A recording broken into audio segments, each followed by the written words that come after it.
প্রথমার্ধ দেখে মনে হচ্ছিল ভ্যাঙ্কুভারের এই ম্যাচের ভাগ্য বুঝি গোলশূন্য ড্রয়ের দিকে এগোচ্ছে। কানাডা সুযোগ তৈরি করেছে, সুইজারল্যান্ডও চেষ্টা করেছে, কিন্তু দুই দলের কেউই জালের দেখা পায়নি। বিরতিতে তাই স্কোর কার্ডে লেখা ছিল নিরস 1-0 স্কোর।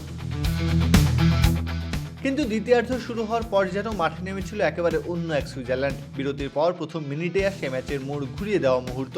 কানাডা রক্ষণ ভেঙে দেন রুবেন ভার্গাস, তার নিখুঁত ফিনিশিংয়ে এগিয়ে যায় সুইসরা। গোল হজম করার পর কানাডা চেষ্টা করেছিল ম্যাচে ফেরার, কিন্তু সেই চেষ্টার মাঝে আবারও আঘাত হানে সুইজারল্যান্ড। চিয়ার আপের রিফ্রেশিং স্বাদে সবার মুখে হাসি ছড়াবে। চিয়ার আপ ছড়ায় হ্যাপিনেস।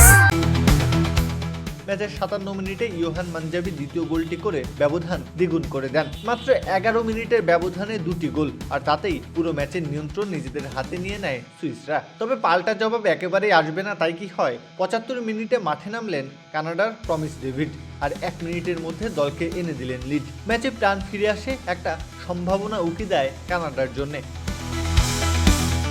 পরের সময়টা প্রবল আক্রমণ চালিয়েছে তারা, সুইসদের রক্ষণে তাণ্ডব চালিয়েছে একটা গোলের জন্য।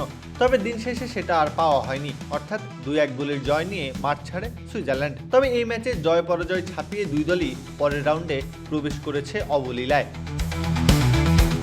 প্রত্যহ কাব্য, খেলা 71।